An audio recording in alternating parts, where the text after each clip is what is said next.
براہ کرم ہماری حوصلہ افزائی کے لیے ہمارا چینل ضرور سبسکرائب کیجیے اور بیل آئیکن کو پریس کر دیجیے تاکہ ہماری ہر نئی ویڈیو آپ کو وقت پہ مل سکے۔ اعوذ باللہ من الشیطان الرجیم، بسم اللہ الرحمن الرحیم۔ السلام علیکم خواتین و حضرات، میں ہوں آپ کا ہومیوپیتھک ڈاکٹر رضوان ثاقب اور آپ سے مخاطب ہوں شمع ہومیو کلینک لاہور پاکستان سے۔ آئیے آج بات کرتے ہیں کہ اٹینشن ڈیفیسٹ ہائپر ایکٹیویٹی ڈس آرڈر یعنی ADHD کے حوالے سے بین الاقوامی ڈے یعنی 13 جولائی کو جو منایا جاتا ہے اس کے اغراض و مقاصد کیا ہیں۔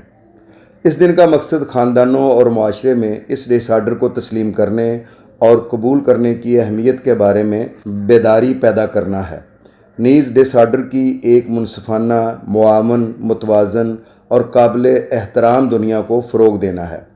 ADHD توجہ کی کمی اور ہائپر ایکٹیویٹی ڈس آرڈر دراصل نیورو بایولوجیکل ڈس آرڈر یا خرابی کی ایک حالت ہے جس میں توجہ کی کمی، تیز رفتاری اور ہائپر ایکٹیویٹی، مستعدی یا ہوشیاری پائی جاتی ہے۔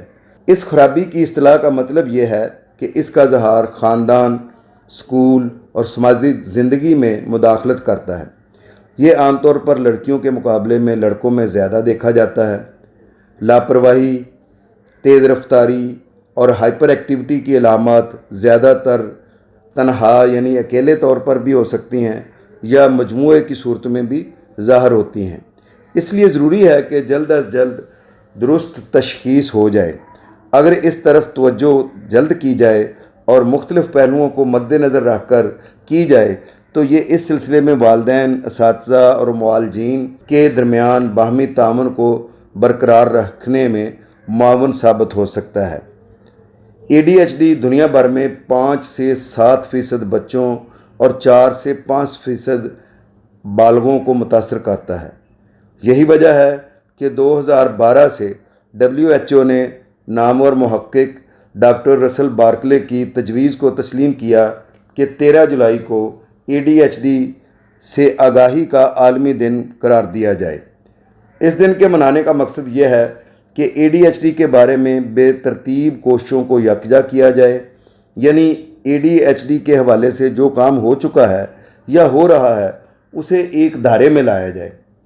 ADHD کے بارے میں ترجیحات قائم کرنے میں مسائل کو حل کیا جائے، یعنی جو مشکلات ADHD کی مینجمنٹ میں درپیش ہیں ان کو ختم کر کے کام کو منظم طور پر آگے بڑھانے کی ٹھوس منصوبہ بندی کی جائے۔ اس دن کو منانے کا ایک مقصد یہ بھی ہے کہ ADHD کے بارے میں انتظام کی ناقص مہارت کو بہتر بنایا جائے، یعنی جو لوگ ADHD کی مینجمنٹ کے لیے کام کرنے کے خواہاں ہیں یا اس مشن کو لے کر آگے بڑھ رہے ہیں، ADHD میں بہتری لانے کے لیے کسی بھی سطح پر فرائض انجام دے رہے ہیں، ان کی سکل کو مزید بہتر کیا جائے تاکہ فروٹفل رزلٹ حاصل ہو سکے۔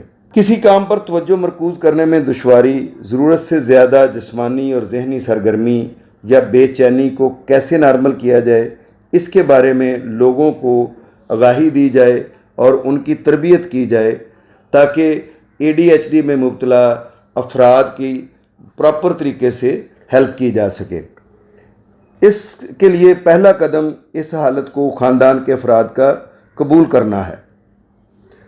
دوسرا مرحلہ اس حالت کے لیے کثیر الضابطہ منصوبہ بندی کرنا ہے اور والدین، اساتذہ اور ڈاکٹرز کے درمیان باہمی تعاون کی ضرورت ہے۔ یہ یاد رکھنا ضروری ہے کہ ہم سب منفرد ہیں اور مختلف ہیں۔ ہمیں مختلف سٹائل اور سیکھنے کے انداز کا احترام کرنا چاہیے۔ خاندان کو ایک مستحکم ماحول فراہم کرنا چاہیے جہاں بچے کی اس حالت کو قبول کرنا اور اس کی عزت کرنا، نیز اس سے پیار کرنا ہر فرد کے لیے ضروری ہو۔ مثبت نظم و ضبط بچوں کی خود اعتمادی کو تقویت دیتا ہے اور انہیں محفوظ محسوس کرنے میں مدد کرتا ہے۔ بچوں اور نو عمروں کی حوصلہ افزائی کے لیے ضروری ہے کہ ان کی عزت نفس کو مضبوط کریں، ان کے اندر چھپی ہوئی خوبیوں اور صلاحیتوں کو دریافت کرنے میں ان کی مدد کریں جو ان کی ذہانت کے مطابق یقیناً بہت سی ہو سکتی ہیں۔ یہ مشغول ہو سکتے ہیں لیکن ایک ہی وقت میں تخلیقی، خوش اخلاق، ذہین، بے ساختہ، زیادہ پیار کرنے والے، مضحکہ خیز، مہربان بھی ہو سکتے ہیں۔ لہٰذا آپ ان کی خوبیوں کو مد نظر رکھتے ہوئے ان کی ترقی اور کامیابیوں پر مبارکباد پیش کریں۔ چاہے وہ متوقع نتائج حاصل نہ بھی کر سکیں، پھر بھی داد اور حوصلہ افزائی ضروری ہے۔ آپ ان کو احساس دلائیں کہ اس بات کو سمجھیں اور قبول کریں کہ غلطی سیکھنے کا حصہ ہے۔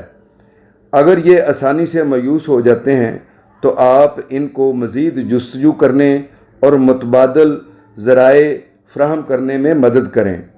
والدین بہترین نمونہ ہوتے ہیں۔ ان کے خیالات اور نقطہ نظر کا احترام کرنا سکھائیں۔ بہن بھائیوں یا دوسرے بچوں سے موازنہ کرنے سے گریز کریں۔ ان کی عزت نفس کا خاص خیال رکھیں۔ کبھی بھی حد کی عزت نہ ہونے دیں۔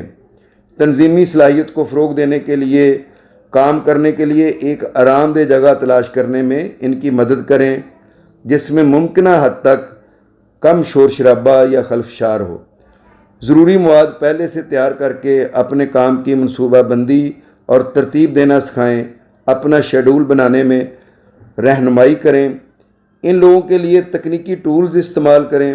کورسز کو رنگ کے لحاظ سے کوڈنگ کرتے ہوئے اس قاعدے کے ساتھ کہ الارم آپ کو 10 منٹ پہلے مطلع کرے گا۔ ماہانہ، ہفتہ وار اور یومیہ کام کرنے کو منظم کرنے کے لیے اسکول کے ایجنڈے یا کسی دوسرے منصوبہ کو استعمال کرنے کے لیے رہنمائی کریں۔ اس سے ترتیب اور تقسیم کار میں مدد ملے گی۔ اہم کاموں کو بہتر انداز میں کرنے کے لیے ان کی رہنمائی کریں تاکہ وہ پیچیدہ کاموں کو چھوٹے چھوٹے حصوں میں انجام دیتے ہوئے الگ الگ کرنا سیکھ لیں۔ انہیں فہرستیں استعمال کرنے اور چیک لگانے کی عادت ڈالیں۔ کاموں کے درمیان وقفے کا وقت مقرر کریں تاکہ آرام سے مشقیں کر سکیں۔ معلومات کو منظم کرنے کے لیے مختلف حکمت عملی سکھائیں۔ Underline, diagram, index card, تصوراتی نقشے کے ذریعے اہم معلومات کو یاد رکھنے کے لیے ان کی تربیت کریں تاکہ ان میں خود مختاری اور حفظانے سے کھانے، مطالعہ اور سونے کی صحت مند عادات پیدا ہو سکیں۔ بہت شکریہ۔ اللہ حافظ۔ السلام علیکم۔ شمع ہومیو کلینک اب آن لائن چیک اپ کی سہولت بھی فراہم کر رہا ہے۔